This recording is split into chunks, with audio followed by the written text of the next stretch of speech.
Okay. Call the meeting to order.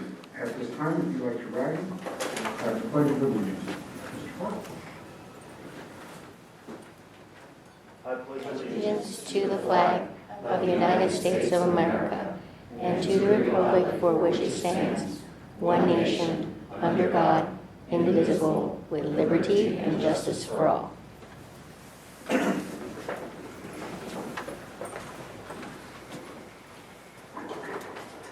this time, entertain a motion for approval of the agenda. So moved. Second. Sure. All in favor? Aye. Any opposed? That's carried. We're going to get on to the superintendent selection input from the committee. But first, on behalf of the governing board, I'd like to welcome all of you. And as we promised, we would have all of you here. We would be part of the committee to be part of this selection process. And here we are. So I hope you're happy about that. Secondly, I want you to know that we view you all as professionals in your field, whether you're professionals as parents, in your community, in your positions. We vote, all of us will voice that today you are all equal. Equal in having the same voice to give us the input needed to find a quality leader. So thank you so much for participating. We just wanted to let you know that, and thank you so much. So with that, I'll turn it over to the ASBA.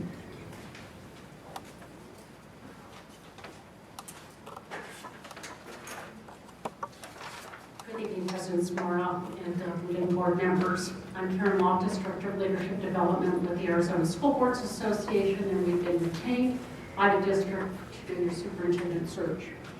The purpose of tonight's meeting is to share the results of the online/written survey that was sent to parents, staff, community members, as well as to share input from a second survey that was completed by the Superintendent Selection Input Committee. Before I begin sharing some of the results, I'd like to ask each member of the Input Selection Committee to stand, introduce yourself, and state your affiliation with the district. And let's start down at the far end. Good evening, I'm Scott Huseman. I'm the Director of Business Operations in the Business Department here at the district. Hello everyone, I'm Representative Larkin. I'm the state rep for District 30, which entirely encompasses Alhambra Elementary School District. Mandy Billy, principal at City of Primary School. I am also a former parent. Both my boys came to Alhambra schools. Lisa Elliott, I'm a teacher at Montebello School, and my daughter also attended Alhambra schools. Mi nombre es María Lucila Maldonado. Soy madre de familia. My name is Maria Lucy Maldonado. I'm a mother. Tengo una hija en la escuela Granada East y pertenezco a la comunidad de Vecinos Unidos Procovacho. I have a daughter in Granada East, and I belong to this community. Hello, I'm Luis Acosta. I am the Arizona Policy Manager at Stand for Children. Thank you. I'm just Armando Lopez, and I have one child in Westbrook Primary and one in Seeds Home. Thank you very much. Appreciate it. As we proceed through the survey results, I'd like to give you a little bit of the feedback from there, and then I'd like to share some of the results of the online survey that was completed by members of the Input Committee. And so, Input Committee, if you have comments to share at that point, I'd certainly love to hear from you as well. I'd like to acknowledge committee members to speak, and I ask you to wait for a microphone so that all members of the audience can hear you. Board members, if I can first start by having you look at the really large document. It's the 82-page document that you've been given.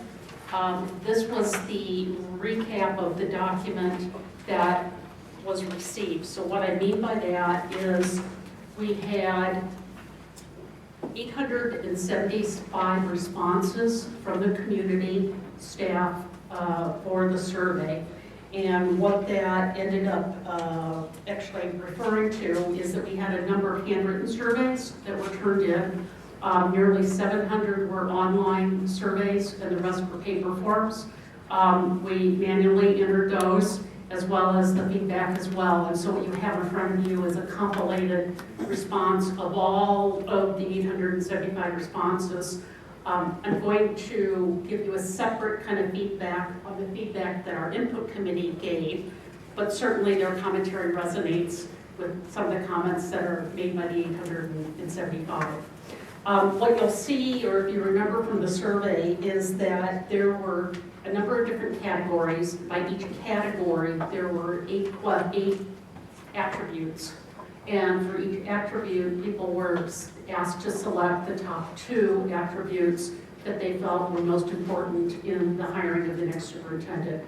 And when I looked through the metadata, there are a lot of similarities in the responses and some differences. So I thought I'd take just a few minutes and really high level point out to you what that is. So just for sake of clarity, what you're looking at, the color-coded graph on the top shows you by response the questions and how many answered each. So I think you might be able to follow along, but I'm going to try to give you the bigger kind of picture view. So of the 875 respondents, 61% identified themselves as working for the district. This question you were able to mark as many, up to 3 things that you were affiliated with. 29% had a family member who had a student in the district. So kind of a 2-for-1 staff to student parent involvement there. So if you look at the first set of questions that had to do with leadership skills, the #1 highest scoring question on the survey as far as agreement level was that from a leadership skills perspective that the individual needs to have experience motivating staff and students, improving morale and generating enthusiasm. That actually fell all the way across, whether I looked at all of the responses, the committee's response, and I also pulled out just the scores of district staff and family and parents with kids or family members with kids in the district, and all consistently rated this as the most important thing. Under academic programs, the second section, there was no clear, absolute, most important thing in this item, because I think from the viewpoint of the respondents, it told you a little bit about why they said what they said. So for example, when you look at the staff, the staff felt that the person had to have experience in leading a district. When you talked to people that had children in the district, they wanted to make sure that that person was familiar with reform requirements, including college and career readiness. And if you talked to the committee, their highest response was about evidence and experience in moving district or school to higher achievement levels, which this tells me that there are multiple things to be doing in this area called academic programs. In the next area called board superintendent relations, the district and the students had a very high percentage of having the superintendent need to be a child-centered advocate for learning. When you look at what the committee said, their highest scores were actually 2 other ones. Their highest scores were communicating transparently and with candor, as well as working equitably with all school board members and providing ample opportunities for board input. So again, depending on the view, that data was on page 10 and 11 of your report. So then if you move to pages 13 and 14 of your report, we talk about communication and community engagement. And in this one, there are different needs. From a district perspective, as far as staff, they're absolutely looking for somebody who's a good listener. The family members want somebody to be the face of the school district. And the committee here wanted 2 things. One, someone who created opportunities for strategic partnerships, and somebody who engaged the public, the media, and support groups in various activities. So again, that's an area that they were multi-faceted. If you'll turn to page 16 of your document, that was the area under staff development. This was a resounding top priority for the question that has successfully recruited, selected, and retained highly quality staff. 100% of the committee here identified that as being one of their two utmost concerns. It was also the highest scoring item for district staff as well as parents.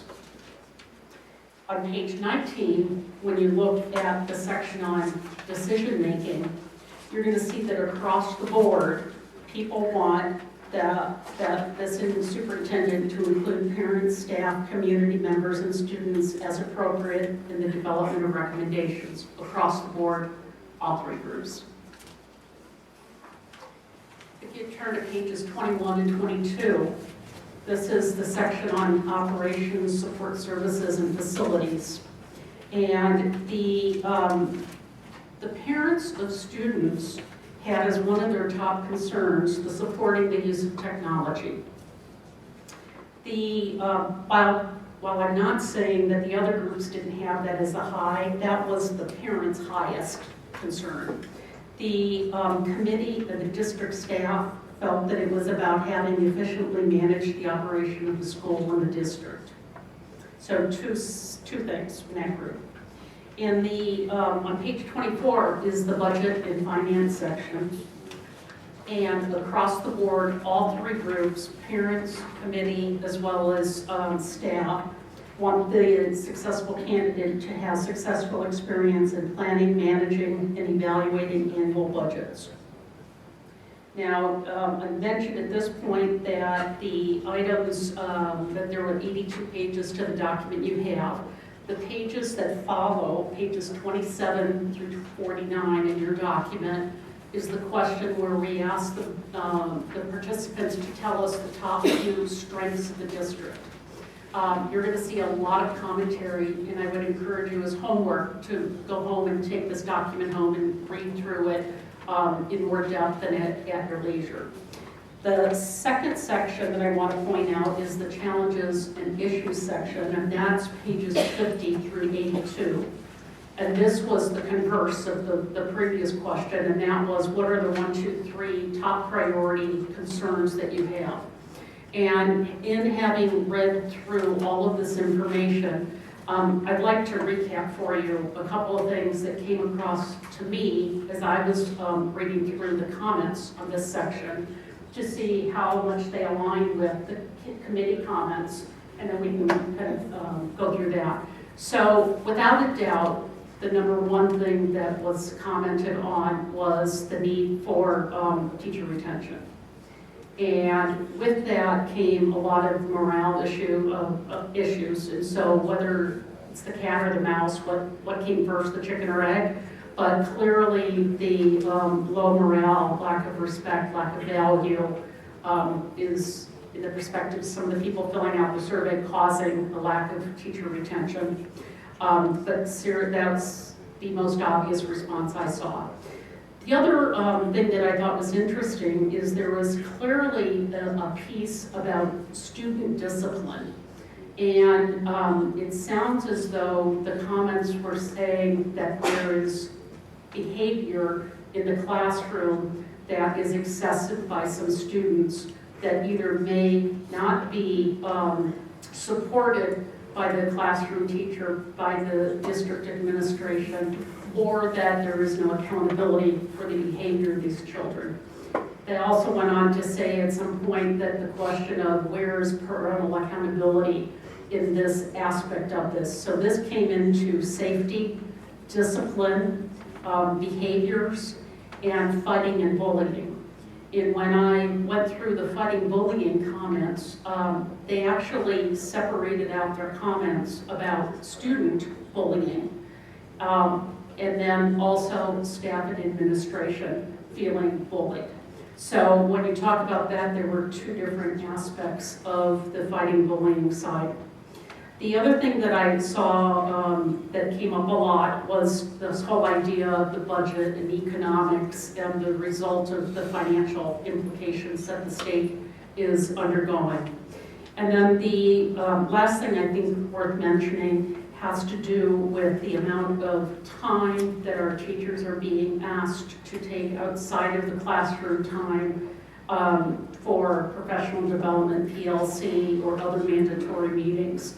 And it felt like there was a lack of respect for that amount of time that was needed while valuing very much the need to do it. So that kind of conundrum there. If I can turn to the committee and ask you all to weigh in again using the microphones, if there are any other comments that resonate with what I said that you'd like to share.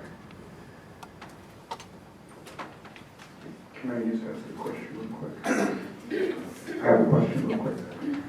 So the overview that you gave right now, was that a written portion from the committee and also the bulk of the survey? Yes, where I pointed out the differences, there were differences between the committee and how everybody filled out. But Okay. otherwise, I just want to make sure everyone understands that we have definitely on paper form, we have in front of us all and of the so comments. committee and- members, you'll notice that I left in front of you each a document that recaps each of your responses to those questions, as well as any commentary that you might have added in the free-form section. And hopefully I have recapped what you recapped for the benefit of the board. That answer? Okay. So are there any comments about the survey results and the feedback that you feel like maybe I didn't represent or that you want to make sure gets heard?